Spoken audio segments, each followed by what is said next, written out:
Don Collins, he was a clean driver.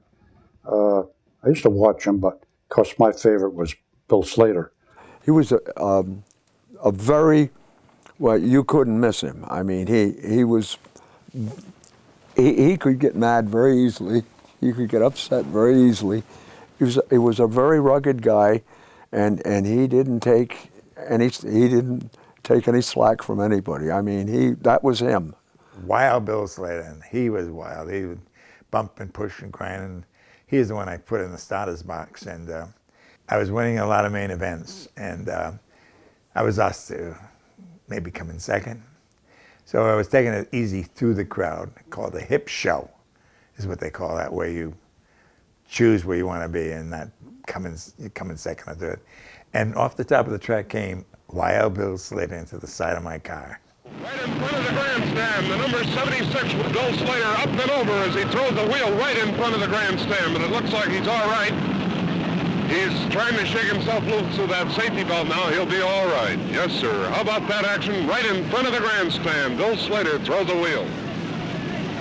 And there he is. He's out of there, and he's all right. And if that certainly isn't a thrilling climax to the race being held here at the Waterford and London Speedbowl today, I'll certainly have to see another one to see one like that. What a thrill, what a spill by Bill Slater in the number 76.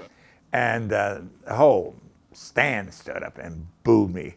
And I stopped in the middle of the track right in front of the starter's box and got out of my car and walked through the stands, and they were hissing and booing me. I walked up to the starter's box and the announcer's box. I said, "Can I use the mic for a second?"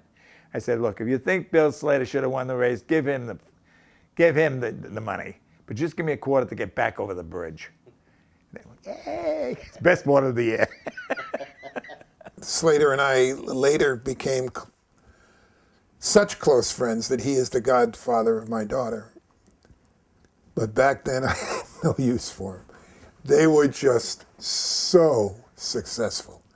In 1959, they were just so successful.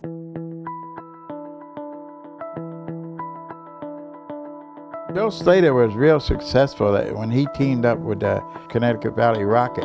At the end of the 50s, Vitari and Bombaci, the two people in Essex, went racing. The story was that Gene White was driving the car for them and not doing very well. And Slater was driving the 11 for Baldy Simons. Simons' car, the 11, was overheating all the time. So one Wednesday night, they're getting tired of Gene White, and Vitari watches Slater get out of the 11, steaming up and everything, threw his helmet in the car or somewhere. So he goes over and asks Slater if he wants to drive the V8. And Slater says, I'm not sure I can handle a Chevrolet. Anyway, he got into the V8 on the next Wednesday night, finished second. Then next Saturday, won the race. And that was the start of the V8, which from 1959 to 1965, it's difficult to find a more successful modified team.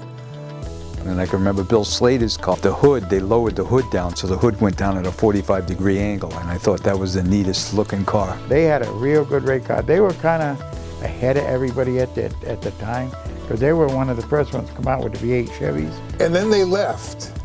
And then after 59, they left when NASCAR got into Norwood. They were really something else. They had such a phenomenal success.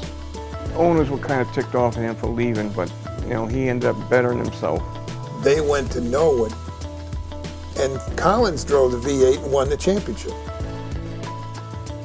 which tells you something about how good Collins was and how good that car was. That team was born at Waterford. That great success, wins at Trenton and wins at Langhorne and wins at Old Bridge. I mean big 100 lappers, 200 lappers. That team was born on a Wednesday night at Waterford.